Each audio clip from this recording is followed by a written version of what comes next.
Salam sejahtera, salam jumpa Bapak Ibu dosen penguji uji kinerja pada PPG Transformasi Batch 3 tahun 2025. Perkenalkan, nama saya Siri Lusoba dengan nomor induk mahasiswa 25869051797, mahasiswa PPG Transformasi Batch 3 tahun 2025 di Sekolah Tinggi Katolik Santo Yakobus Merauke. Saya akan melakukan perekaman video praktik pembelajaran di kelas. Selamat menikmati. Selamat pagi anak-anak. Selamat pagi Bapak. Bagaimana kabarnya hari ini? Baik. Sehat? Sehat. Yakin sangat sehat? Yakin. Coba berikan senyum yang paling manis. Kalau saya ingin meyakinkan Pak Guru Bapak kamu sehat. Senyum. Ivan sehat kan? Sehat. Oke, baik. Kita kembali berjumpa di pertemuan kita pada hari ini dalam mata pelajaran agama Katolik. Tetapi sebelum lebih jauh kita mendalami materi kita pada hari ini, kita awali kegiatan kita pada hari ini dengan doa. Saya minta satu orang supaya bisa membaca doa. Kalau bisa kita berdiri ya. Perguruan teman-teman, mari kita menyiapkan hati dan kita berdoa. Dalam Bapa, dan Roh Kudus. Amin. Adik-adik, sebelum kita lanjut, Pak Guru absen dulu ya. Nanti nama yang saya panggil silakan menjawab hadir atau ada.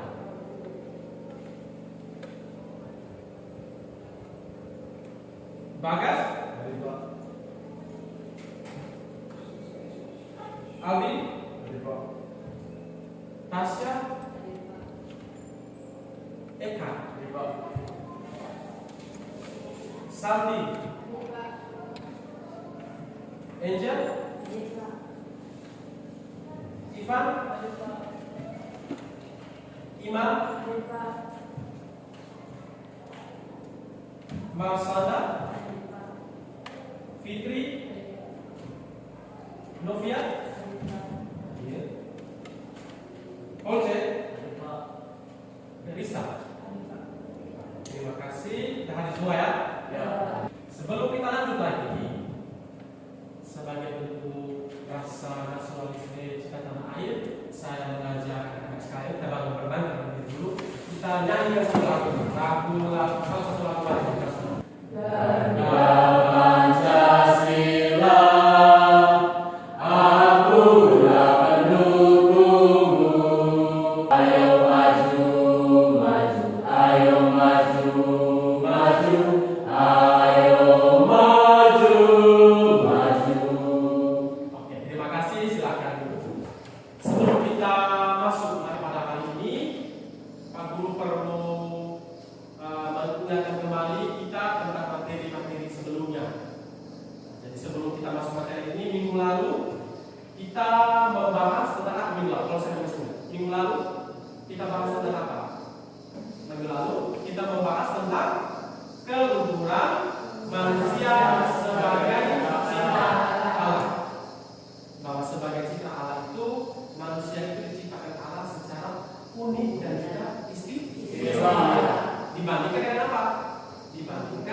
Walaupun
Ada yang tahu suara hati itu apa? Ada? Bisikan dalam hati. Ada bisikan dalam hati. Mungkin ada situasi yang tertentu ketika ada di rumah atau di sekolah, adik-adik pernah merasa bimbang saat akan mengambil keputusan.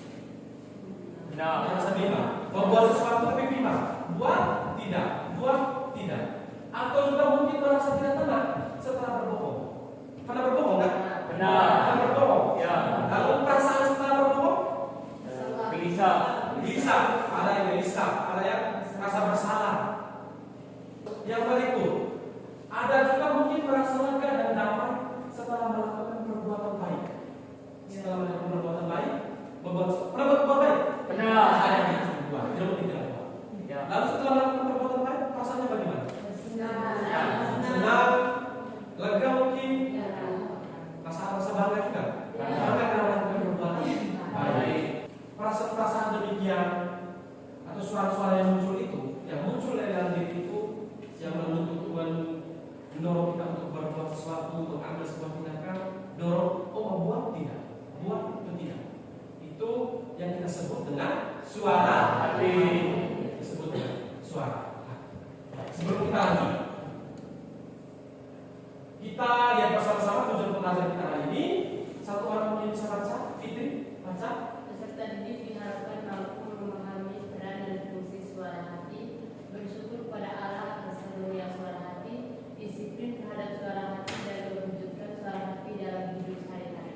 Peserta didik diharapkan mampu memahami peran dan fungsi suara hati. Jadi dalam setiap tindakan kita seperti salah bahwa ternyata saya punya suara hati. Nah, selama ini saya ambil tindakan, karena suara hati lah yang bekerja. Lalu yang berikut, bersyukur kepada Allah atas karunia suara hati. Kita perlu bersyukur bahwa kita dikaruniai suara hati. Lalu disiplin terhadap suara hati dan mewujudkan suara hati dalam hidup sehari-hari. Disiplin menggunakan suara hati. Supaya apa disiplin? Supaya suara hati itu tetap eksis, bekerja di dalam diri kita masing-masing. Sebelum ambil tindakan, suara hati bekerja. Supaya juga suara hati tidak keliru. Kadang-kadang kalau kita sering tidak menggunakan suara hati, bisa membuat suara hati kita keliru.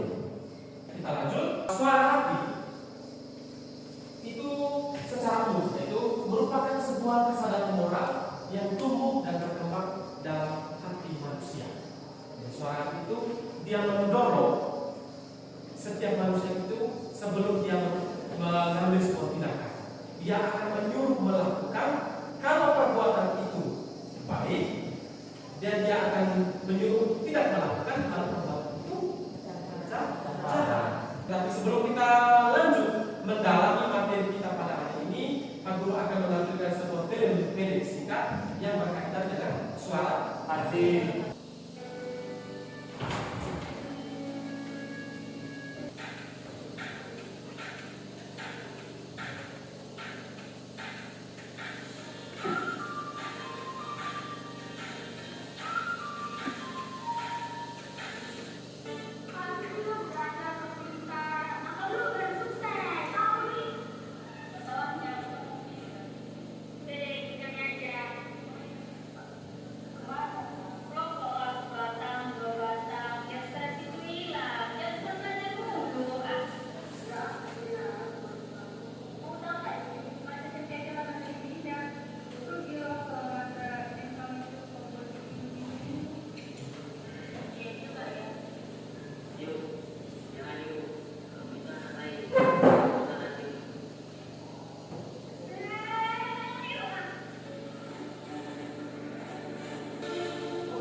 Setelah menyaksikan video singkat film pendek tadi, selanjutnya saya minta adik-adik kita bentuk ke dalam kelompok.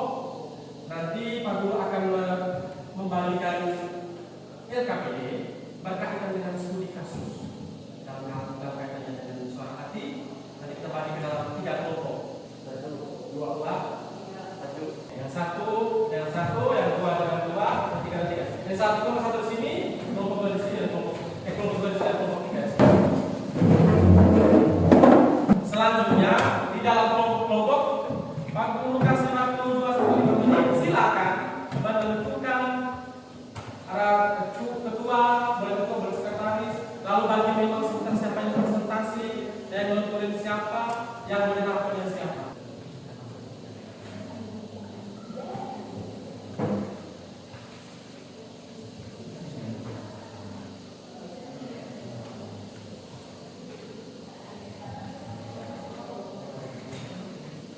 Di dalam itu sudah ada petunjuk pengerjaan, lalu masing-masing kelompok ada studi kasusnya masing-masing, jadi berbeda-beda. Lalu setelah ada studi kasus itu, ada kasus yang di atas, lalu silakan berdiskusi dalam kelompok dan pertanyaan penuntun yang ada. Sebentar selesai berdiskusi, nanti baru dipresentasikan. Silakan mencari informasi sebanyak-banyaknya dari modul ajar yang ada, lalu dari kitab suci itu, lalu juga bisa gunakan HP untuk mencari internet. Silakan.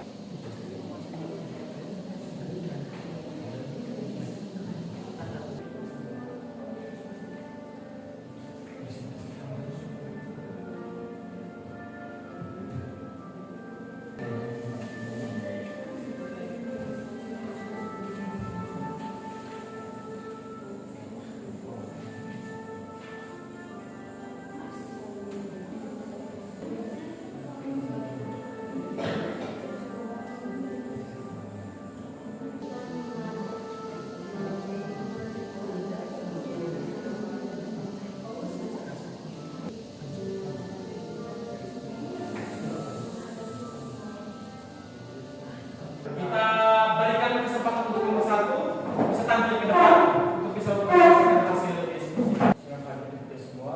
Selamat pagi. Atas waktu yang diberikan kepada kami, kami akan melakukan hasil diskusi kelompok kami. Terlebih dahulu saya akan membacakan studi kasus yang kami angkat dalam materi tentang suara. Studi kasus yang kami angkat adalah jawaban di ujung jari. Budi adalah seorang siswa yang cerdas, namun kurang persiapan untuk ujian matematika yang sangat menentukan kelulusannya. Beberapa jam sebelum ujian, sahabatnya Anton mengirim foto bocoran soal beserta jawabannya melalui pesan singkat. Anton meyakinkan Budi bahwa semua teman di grup sudah melakukannya. Dan ini adalah satu-satunya cara untuk memastikan nilai bagus tanpa ketahuan. Budi merasa sangat cemas. Di satu sisi, ia ingin sekali mendapat nilai bagus dan tidak mengecewakan orang tuanya. Di sisi lain, ada perasaan tidak nyaman dan suara di dalam dirinya yang mengatakan bahwa ini adalah perbuatan yang salah dan tidak jujur. Suara yang merupakan kesingan suara hatinya, yaitu suara yang mengatakan bahwa perbuatan curang itu salah dan tidak betul. Sudah hasil presentasi kelompok kami, sekian dan terima kasih. Rina berada dalam sebuah grup percakapan populer di sekolahnya. Suatu sore, salah seorang anggota mulai menyebarkan gosip yang tidak benar dan memalukan tentang siswi lain bernama saya. Dalam sekejap, banyak anggota lain menimpali dengan komentar jahat, ejekan dan stiker yang merendahkan situasi. Apa dilema utama yang dihadapi oleh Rina? Mengapa dia tidak melakukan apa-apa tetap membuatnya merasa bersalah? Pertanyaan kedua, kacamata adalah mereka sebab dalam hatinya manusia memiliki buku yang ditulis oleh Allah sendiri. Martabatnya ialah mematuhi hukuman itu dan menurut hukum itu pula dia akan diadili. Hukum apa yang ditulis Allah dalam hal hati Rina yang membuatnya merasa tidak nyaman dengan situasi di grup tersebut. Bagaimana martabat Rina di bidang tersebut? Pertanyaan ketiga, kacamata kitab suci Roma bab 2 ayat 4 sampai 16. Pikirkan tentang suara hati yang turut bersaksi dan pikiran mereka yang saling menuduh atau saling membela. Bagaimana ayat ini menggambarkan pergulatan batin yang dialami Rina saat ia hanya menjadi. Paulus mengatakan bahwa bangsa-bangsa lain memiliki hukum yang tertulis di dalam hati mereka. Seorang leader memiliki standar moral internal yang memberi kesaksian. Ia mengetahui apa yang benar dan salah dalam sebuah percakapan atau topik. Hati nurani seorang leader dapat mendorongnya untuk ikut berpartisipasi, memberikan dorongan positif atau membela kebenaran. Nomor 4, contohnya membela saling dan memberikan kepada temannya bahwa berita tersebut tidak benar. Sekian dari kami. Mungkin ada tanggapan dari penutup lain akhir kesempatan saya berikan. Kita berikan aplaus protokol. Silakan. Selamat siang kita semua. Selamat siang. Baik, terima kasih atas kesempatan yang diberikan kepada kami. Berdirinya kami di sini, kami ingin mempresentasikan hasil diskusi kami tadi. Pada kesempatan itu saya akan mempresentasikan hasil diskusi kami. Dan studi kasusnya yaitu demi kakak. Kita berikan aplaus untuk kelompok ketiga. Silakan. Mari kita lihat sama-sama tentang suara hati. Suara hati. Apa itu suara hati? Kalau dalam arti luas, suara hati itu merupakan kesadaran moral yang tumbuh dan berkembang dalam hati manusia. Lalu dalam arti sempit, suara hati merupakan penerapan kesadaran moral di atas dalam situasi konkret. Suara hati yang menilai suatu tindakan manusia benar atau salah, baik atau buruk. Jadi suara hati di sini dia tampil sebagai hati yang baik dan jujur, walaupun dapat keliru. Jadi suara hati itu merupakan kesadaran moral yang tumbuh dan berkembang dalam hati manusia. Jadi dari kasus-kasus tadi, suara hati dia pasti akan menyuruh melakukan yang baik. Dari setiap tindakan kita. Fungsi suara hati. Fungsi suara hati. Yang pertama, sebagai pegangan atau norma untuk menilai suatu perbuatan baik yang telah dilakukan atau akan dilakukan. Apakah perbuatan tersebut baik atau buruk? Ini sebagai pegangan atau norma. Pegangan atau norma untuk menilai suatu perbuatan yang baik yang mungkin baik dilakukan atau akan dilakukan, baik atau buruk. Cara pegangan, kita punya pegangan. Contoh misalnya sama berbuat ini mau menyuntik, kita punya pegangan apa? Oh, secara aturan menyuntik itu tidak diperbolehkan di sekolah. Itu aturan yang ada, Pak. Ya, beban. Jadi itu kita punya pegangan itu.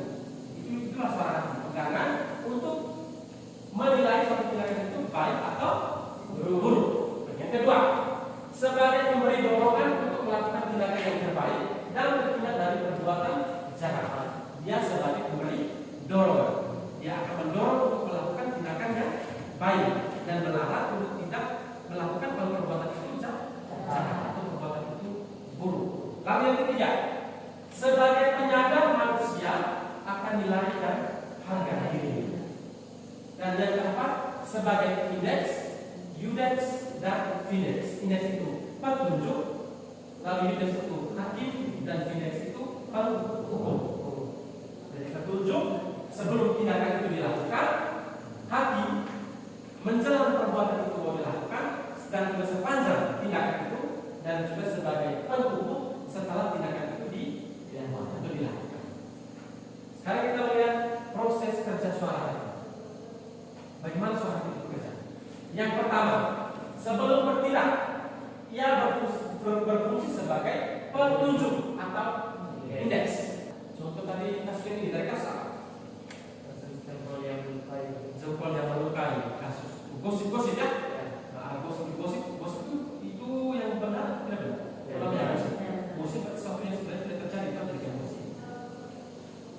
Jadi dia sebagai petunjuk, contoh petunjuk misalnya dia akan melarang kalau tidak baik, dia akan menyuruh melakukan kalau perbuatan itu baik.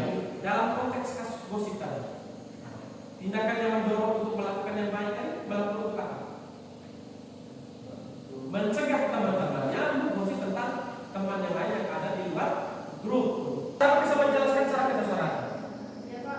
Cara kedasaran, silakan. Siapa bisa? Cara kedasaran. Oke, Krista silakan. Cara berdasar hati yaitu pertama sebelum berpikir dia berfungsi sebagai petunjuk atau indeks yang menggunakan pengetahuan kita bahwa ada yang baik dan ada yang buruk. Yang kedua, pada saat dalam berpikir dia bertindak sebagai hakim atau indeks yang menyuruh kita melakukan yang baik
menutup kegiatan kita pada